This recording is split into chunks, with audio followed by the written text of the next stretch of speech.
अगला question, an object with a mass of 22 kg moving with a velocity of 5 metre per second. इसके पास में एक ये पजल्स करता है काइनेटिक एनर्जी को, तो आपसे पूछा जा रहा है इसकी काइनेटिक एनर्जी है कितनी। ठीक है, तो ऐसे क्वेश्चंस आना बहुत ही मतलब कॉमन है, ऐसे क्वेश्चंस आपके रेलवे में आते ही रहते हैं। काइनेटिक एनर्जी हो गया, वर्क डन हो गया, फोर्स हो गया। ठीक है, तो ये क्वेश्चन तो पक्के आएंगे। ठीक है, और आपका एक ना एक क्वेश्चन ये फंसेगा। ठीक है, और हर एक सेट में एक एक क्वेश्चन आपके ऐसे न्यूमेरिकल वाले आएंगे। तो देखो यहाँ पर आपसे काइनेटिक एनर्जी पूछी जा रही है। काइनेटिक एनर्जी का फॉर्मूला क्या होता है, 1/2 half into mass into velocity का स्क्वायर। क्या होता है, 1/2 इंटू यहाँ पर आपका एम से क्या हो जाएगा, मास हो जाएगा। एम क्या होता है, आपका मास होता है।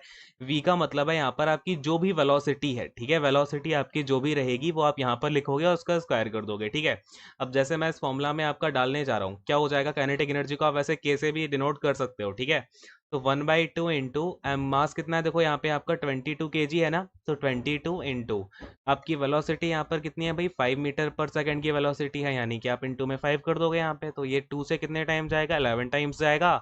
और आपका 5 इंटू 11 कितना हो जाएगा, 55 हो जाएगा। कितना हो जाएगा भाई, 55 हो जाएगा। अब देखो मैंने क्या बोला था, यहाँ पे आपको v का स्क्वायर करना है ना, तो आप यहाँ पर क्या कर दोगे, एक 5 का इंटू और कराओगे, तो 1 इंटू 5 आपका ये हो गया। तो ये कितना निकल के आ जाएगा, आपका 275 निकल के आ जाएगा। ठीक है, 275 आ गया। अब जो अपनी एनर्जी होती है, कोई भी आपकी एनर्जी हो चाहे वर्क हो, दोनों की एक ऐसा यूनिट होती है, कौन सी, जूल। क्या ऐसा यूनिट होती है वर्क की और एनर्जी की, जूल होती है। तो ये आपका क्या हो जाएगा, 275 जूल हो जाएगा कि नहीं हो जाएगा, बोलो हाँ। यानी कि अपना आंसर क्या हो जाएगा, ऑप्शन नंबर ए अपना यहाँ पर राइट आंसर हो जाएगा। क्लियर है, समझ में आया, फटाफट से बोलो भाई हाँ। ठीक है, अगले वाले क्वेश्चन पे आते हैं अब। तो देखो ये रहा आपका नेक्स्ट वाला क्वेश्चन। ये रहा आपका अगला क्वेश्चन। अच्छा, आपको कोई दिक्कत तो नहीं पड़ रही है हिंदी मीडियम वालों को या इंग्लिश मीडियम वालों को? आपको देखो यहाँ पे बाइलिंगुअल क्वेश्चंस हैं। अगर आप हिंदी मीडियम से हो तो हिंदी मीडियम में भी आप देख सकते हो, इंग्लिश में इंग्लिश में। अगर आपको कोई दिक्कत आती है किसी पर्टिकुलर टर्म में, तो आप मुझे नीचे कमेंट सेक्शन में भी पूछ सकते हो। ठीक है, कमेंट करके आप अपना जो भी डाउट है वो भी आप नीचे पूछ सकते हो। ऑलराइट, तो देखो आपका अगले क्वेश्चन की अगर मैं आपसे बात करता हूँ तो क्या पूछा जा रहा है, if you look into a mirror, यानी कि अगर आप किसी मिरर में देखते हो और आपकी जो इमेज है, यानी कि जो आपका रिफ्लेक्शन, आप किसी मिरर में देखोगे वो आपका क्या होता है, रिफ्लेक्शन ही तो होता है। तो अगर आपको अपना रिफ्लेक्शन आपसे छोटा दिख रहा है तो वो कौन से टाइप का मिरर होगा। अब बात को समझना, क्या पूछा जा रहा है, एक मिरर है। ठीक है, एक आपका मिरर है, उसमें आपने अपने आप को देखा और आपका रिफ्लेक्शन आपसे छोटा दिख रहा है आपको, अरे भाई ये तो इतना छोटा सा दिख गया, यानी कि वो कौन सा मिरर हुआ। तो ऐसा हमेशा आपका कॉन्वेक्स मिरर में होता है। कौन से मिरर में होता है, कॉन्वेक्स मिरर में होता है। कॉनकेव में बड़ा दिखता है, प्लेन में सेम दिखता है। ठीक है, प्लेन में हाफ दिखता है। ठीक है, चलिए खैर अगले क्वेश्चन पे आते हैं। नेक्स्ट वाला क्वेश्चन देखो ये रहा। अच्छा, ये क्वेश्चन अब देखो, आपको मैं इसलिए बोलता हूँ, जितने भी मैं आपको यहाँ पर सेशन करवा रहा हूँ, जितने भी आपके सेशन हैं, आपको सारे के सारे सेशन का एक एक क्वेश्चन करना है, क्योंकि एक एक क्वेश्चन बहुत ही बारीकी से छांटा गया है और वो क्वेश्चन आने की प्रोबेबिलिटी है। और आपको पता है मैं एक क्वेश्चन में बहुत सारी बातें आपको बताता हूँ। अब ये क्वेश्चन जो है आपका, the resistance of a conductor is inversely proportional to its, ये क्वेश्चन मैंने आपको जहां पर ऐसा यूनिट पूछी गई थी रेजिस्टेंस की एक क्वेश्चन में, वहां पर मैंने आपको बहुत सारी बातें बताई थी। फर्स्ट वाला ही वो अपना सेशन है, और कि उसकी रेजिस्टेंस हो गया, कंडक्टेंस हो गया, इनकी ऐसा यूनिट क्या होती है, रेजिस्टेंस के फॉर्मूला कितने होते हैं, क्या क्या होते हैं। जैसे दो फॉर्मूला होते हैं, एक ओम्स लॉ होता है जिसमें कि आपका V इक्वल टू IR होता है। फिर आपका एक रेजिस्टेंस का फॉर्मूला मैंने अलग से बताया था, क्या बताया था कि resistance is directly proportional to length और इनवर्सली प्रोपोर्शनल टू एरिया। यानी कि अगर मैं रेजिस्टेंस का फॉर्मूला लिखना चाहूँ तो क्या हो जाएगा, R, और यहाँ पर प्रोपोर्शनलिटी का साइन L/A। ठीक है, अब अगर मैं यहाँ से प्रोपोर्शनलिटी का साइन हटाता हूँ तो यहाँ पर इक्वल टू आ जाता है, और इक्वल टू के बाद यहाँ पर मेरा जो कांस्टेंट है वो क्या होता है, इसको मैं क्या बोलता हूँ, रो बोलता हूँ। ठीक है ना, क्या बोलता हूँ, रो बोलता हूँ। फिर ये आपका L/A। ठीक है, तो यहाँ से देख के आपको क्या पता चल रहा है, किसके इनवर्सली प्रोपोर्शनल होती है रेजिस्टेंस, तो ये होती है आपके एरिया के। अब आपसे क्वेश्चन इस तरीके से भी पूछा जा सकता है कि एक कोई आपका, लेट से ये आपका कोई कंडक्टर है। ठीक है, एक ये वायर है आपका, एक जो वायर होता है वो कंडक्टर ही होगा। ठीक है, ऑफ कोर्स ये आपकी एक कॉमन सी बात है, कोई भी कंडक्टर है यानी कि एक वायर है वो आपका कंडक्टर होगा। अब बस मैंने बोल दिया इस वायर का जो एरिया है ना, ये 4 मीटर स्क्वायर है। 4 मीटर तो बहुत बड़ा हो गया, 4 सेंटीमीटर स्क्वायर है। ठीक है, तो अब मैंने बोला इसकी रेजिस्टेंस बताओ किसके प्रोपोर्शनल होगी। तो मैंने बोला अरे भाई रेजिस्टेंस तो इन्वर्सली प्रोपोर्शनल होती है, यानी कि 1/4 की होगी। तो रेजिस्टेंस का जो फैक्टर बनेगा वो एक 1/4 बनेगा। इस टाइप के क्वेश्चंस भी ध्यान में रखने हैं आपको। ठीक है, तो यहाँ पर आपका क्या हो जाएगा, जो रेजिस्टेंस है कंडक्टर की वो इन्वर्सली प्रोपोर्शनल होती है किसके, एरिया ऑफ क्रॉस सेक्शन के। किसके होती है, एरिया ऑफ क्रॉस सेक्शन के इन्वर्सली प्रोपोर्शनल। ठीक है, क्लियर है, बोलो हाँ। तो यहाँ पर ये बात समझ में आई कि नहीं आई, और ये वाला फॉर्मूला भी ध्यान में रखना है। यहाँ पर मैंने आपको पहले वाले लेक्चर में सारी की सारी बातें समझाई हैं, जाकर के एक बार वो देखना, पहले ही क्वेश्चन है उसमें मैंने आपको ये रो क्या होता है, इससे रिलेटेड आपकी ऐसा यूनिट कौन कौन सी बनती है, कैसे क्या बनती है, सब कुछ समझाया हुआ है। ज़्यादा हम इसमें रिपीट करके टाइम वेस्ट नहीं करते हैं, ठीक है। अगले वाले क्वेश्चन पे सीधे मूव ऑन करते हैं भाई। अगला क्वेश्चन देखो आपका ये रहा। Who among the following laid the foundation of chemical sciences by establishing two important laws of chemical combination? अब बात को समझना, यहाँ पर इन्होंने आपसे पूछा है कि किसने यहाँ पर ले किया है फाउंडेशन ऑफ केमिकल साइंसेस को, जिन्होंने स्टार्टिंग में दो इंपॉर्टेंट लॉज दिए केमिकल कॉम्बिनेशन के, ठीक है। अब बात को बहुत ही ध्यान से समझना, यहाँ पर मैं आपको दो तीन पॉइंट्स और बताऊंगा, उनको अच्छे से याद कर लो, लिख लो, ठीक है। चलो एक एक करके बात करेंगे। सबसे पहले यहाँ पर अगर मैं आपसे बात करूं लॉज ऑफ केमिकल कॉम्बिनेशन अभी कितने हैं, ठीक है, तो अभी आपके 5 लॉज ऑफ केमिकल कॉम्बिनेशन है, ठीक है। कितने हैं? 5 लॉज हैं। और जो सबसे पहला लॉ है वो किसने दिया? वो दिया एंटोइने लवाइशियर ने, ठीक है। किसने दिया है? एंटोइने लवाइशियर ने दिया है। और ये इनको ना, एक बात और मैं आपको बहुत इंपॉर्टेंट बातें बता रहा हूँ अभी, देखो इनको हम क्या बोलते हैं?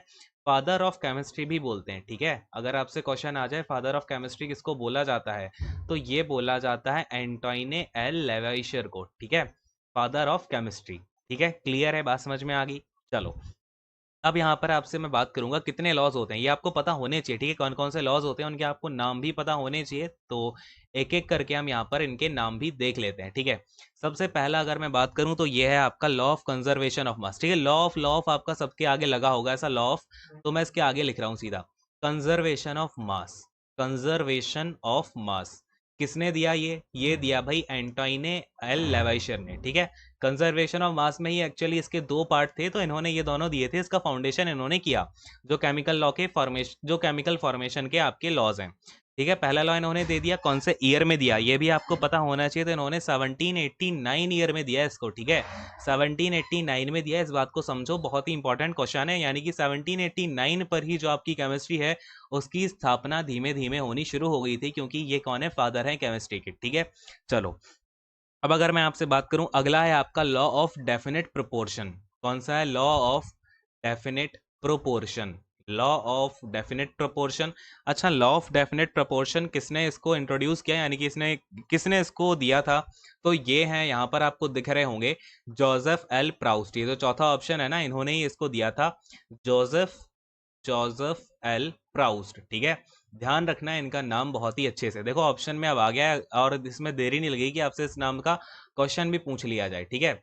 चलो अब मैं यहाँ पर एक बार जरा सा कलर को चेंज कर लेता हूँ। देखिए थर्ड वाले लॉ की अगर बात करें तो यह है आपका multiple proportions, law of multiple proportions, ठीक है।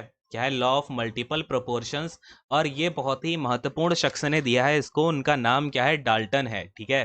क्या नाम है? डाल्टन ने इसको दिया था लॉ ऑफ मल्टीपल प्रोपोर्शंस को। फिर आपका फोर्थ लॉ है गे लूसैक। ये ना इनका गे लूसैक ने ही इसको दिया था, ठीक है। गे लूसैक, ये लूसैक ने ही इसको इस लॉ को बनाया, तो इसको बोलते भी हैं गे लूसैक्स लॉ ऑफ गैसियस वॉल्यूम्स, ठीक है। यानी कि इन्होंने गैसियस वॉल्यूम्स को लेकर के अपना लॉ दिया है, और ये किसके द्वारा दिया गया? तो गे लूसैक के द्वारा। फिर जो फिफ्थ वाला है इसको हम बोलते हैं, क्या बोलते हैं? एवोगाड्रो लॉ, ठीक है ना। एवोगाड्रो लॉ आपने सुना होगा, जो भी आपको मोल वगैरह, जब आप मोल की फॉर्मेशन होती है तो वहां पर एवोगाड्रो लॉ का यूज होता है, और ये एवोगाड्रो ने ही इसको दिया है, ठीक है। तो ये कुछ इंपॉर्टेंट बातें हैं, कॉपी में नोट डाउन कर लो, इससे रिलेटेड आपका क्वेश्चन आने की प्रोबेबिलिटी बहुत ज़्यादा है। ये क्वेश्चन आपका रिसेंटली ही पूछा गया था एग्जामिनेशन में 2019 के, ठीक है। चलिए अगले वाले क्वेश्चन में आते हैं। नेक्स्ट वाला क्वेश्चन ये रहा आपके सामने कि to convert temperature from Celsius to Kelvin scale you must, यानी कि अगर हमें टेम्परेचर को केल्विन स्केल से, सॉरी सेल्सियस से केल्विन में चेंज करना हो तो हम क्या करेंगे, ठीक है। तो ये आपको पता होना चाहिए, कभी भी आपका अगर कोई डिग्री सेल्सियस में है, लेट से मेरा 0 डिग्री सेल्सियस टेम्परेचर है, तो मैं से केल्विन में कितना बोलता हूँ? 273 केल्विन बोलता हूँ। यानी कि मैंने क्या किया? 0 डिग्री में प्लस कर दिया 273। यानी कि आप कभी भी कोई भी टेम्परेचर आपका डिग्री सेल्सियस में कितना भी हो, उसमें आप 273 को ऐड कर दोगे, वो आपका केल्विन में चेंज हो जाएगा। लाइव एग्जांपल देखते हैं इसका। अगर लेट से मैंने क्या बोला, 10 डिग्री सेल्सियस को चेंज कर दो आप केल्विन में, तो कितना हो जाएगा? 10 डिग्री सेल्सियस प्लस में आप 273 कर दो, कितना निकल के आएगा? 383, 283 है ना। तो ये हो जाएगा आपका 283 केल्विन, ठीक है। यानी कि हमने क्या किया है, गिवन टेम्परेचर में 273 का ऐड कर दिया है। क्लियर है, समझ में आ गया।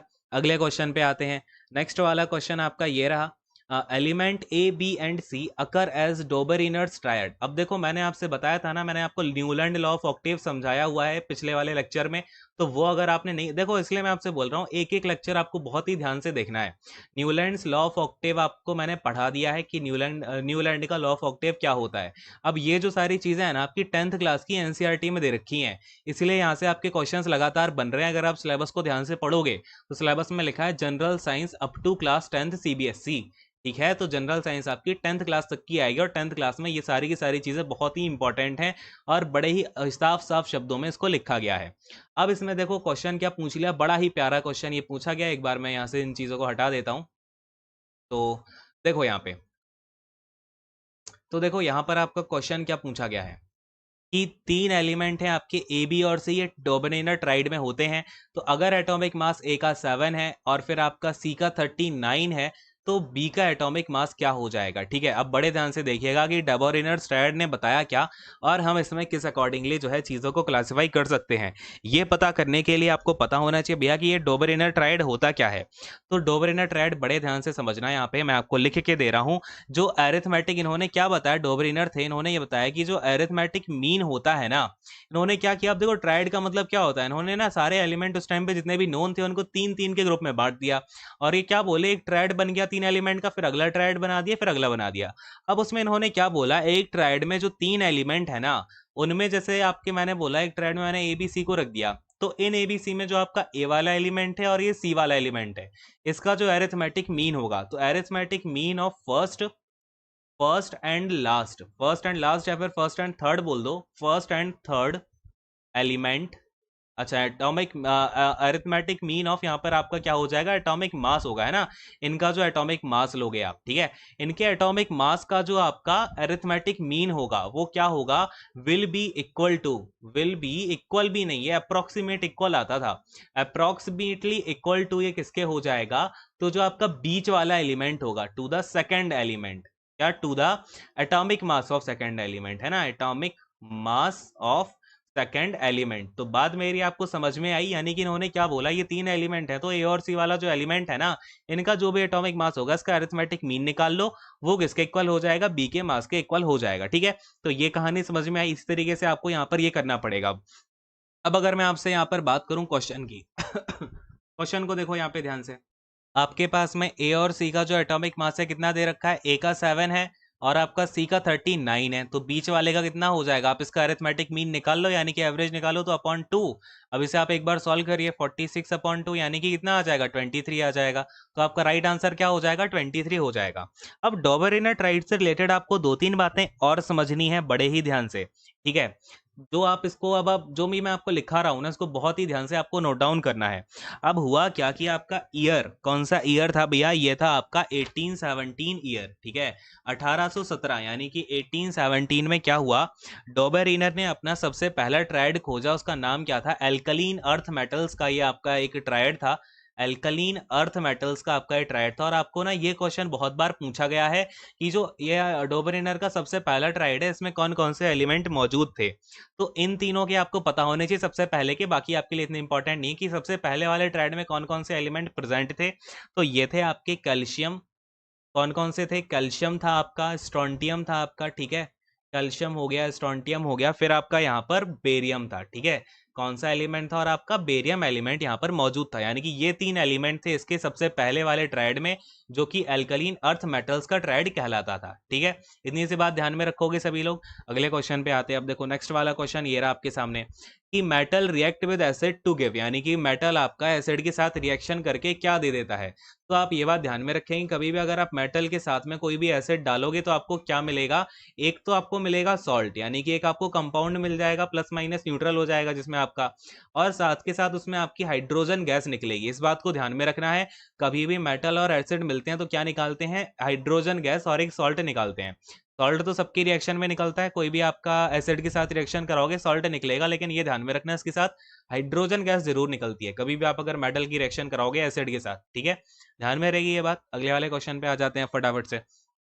अगला वाला क्वेश्चन ये रहा, chlorine gas is used in the manufacture of, तो जो क्लोरीन गैस होती है वो किसके मैन्युफैक्चर में यूज होती है, ये मैंने आपको एक बार और करवाई हुई है चीज। अब इसमें मैं आपको जितनी भी बातें बताऊंगा सब कुछ अगेन आपको ध्यान में रखना है। इनके मैं केमिकल फॉर्मूलाज के नाम बताऊंगा, कॉमन नेम बताऊंगा, कुछ केमिकल फॉर्मूलाज बताऊंगा, वो आपको बहुत अच्छे से ध्यान में रखना है। क्वेश्चन उसके ऊपर बहुत बार आ चुका है, ठीक है।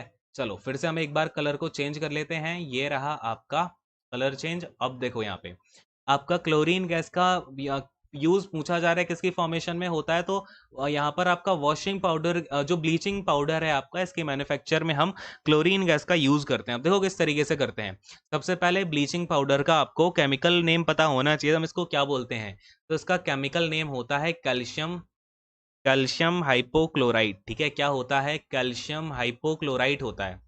क्या होता है, कैल्शियम हाइपोक्लोराइड, ठीक है। अच्छा, अब ब्लीचिंग पाउडर का भैया फॉर्मूला क्या होता है, फॉर्मूला होता है CaOCl2। बहुत अच्छे से ध्यान में रख लेना, क्वेश्चन आता है। इसकी रिएक्शन भी देख लो, रिएक्शन भी इसकी पूछी जाती है। क्या होती है रिएक्शन, इसमें आप CaOH का होल ट्वाइस क्या डाल रहे हो, CaOH का होल ट्वाइस। अब ये क्या होता है भैया, ये क्या बला है, इसको हम बोलते हैं कैल्शियम हाइड्रोक्साइड। क्या बोलते हैं, कैल्शियम हाइड्रोक्साइड बोलते हैं। क्या बोलते हैं, कैल्शियम हाइड्रोक्साइड। अब इसका कॉमन नेम क्या होता है, तो इसको ना स्लेक्ड लाइम बोला जाता है। क्या बोला जाता है, स्लेक्ड लाइम। बात मेरी समझ में आई क्या। CaOH के होल ट्वाइस को क्या बोलते हैं, कैल्शियम हाइड्रोक्लोराइड केमिकल नाम है, कॉमन नाम इसका स्लेक्ड लाइम है। इसके साथ में आपने क्या डाल दिया भैया, इसके साथ में आपने क्लोरीन गैस डाल दी, Cl2 डाल दी। अब क्या मिलेगा आपको, तो ब्लीचिंग पाउडर मिल जाएगा, CaOCl2 मिल जाएगा, ठीक है। ब्लीचिंग पाउडर हो गया, इसका नाम क्या है, कैल्शियम हाइपोक्लोराइड है, ये आप देख लो, ठीक है। अब देखो यहाँ पर आपसे क्या होगा ना, ये पूछा जाएगा इसके साथ में क्या निकलता है। तो इसके साथ में निकलता है H2O, यानी कि क्या निकल गया, पानी पानी निकल गया, साथ में ब्लीचिंग पाउडर बना गया, और आपका क्लोरीन गैस का हमने यूज कर लिया किसके साथ में, कैल्शियम हाइड्रोक्साइड के रूप में। अब ये जो क्लोरीन गैस निकलती है कौन सी प्रोसेस में निकलती है, तो इसे हम क्लोर एल्कली प्रोसेस बोलते हैं। क्लोर एल्कली प्रोसेस में आपकी क्लोरीन गैस निकलती है। जितने भी शब्द बताए हैं बहुत ध्यान से लिख लेना, एक एक सवाल आपका यहाँ से मैंने 4-5 क्वेश्चन बता दिए जो आने की संभावना बहुत ज़्यादा है, ठीक है। तो ये कुछ क्वेश्चन है जो आज के लिए आपके इंपॉर्टेंट थे, सारी की सारी बातें नोट डाउन कर लो, स्क्रीनशॉट लेना हो स्क्रीनशॉट लेके रख लो, लेकिन जो भी हो ये सब आपके माइंड में फीड हो जाना चाहिए। मिलते हैं अगले वाले लेक्चर में, थोड़ी सी बड़ी क्लासेस करेंगे और धीमे धीमे करके, ठीक है। तब तक आप चीज़ों को समझते रहो, कुछ डाउट आता है नीचे कमेंट सेक्शन में पूछ लेना। Thank you so much, God bless you all.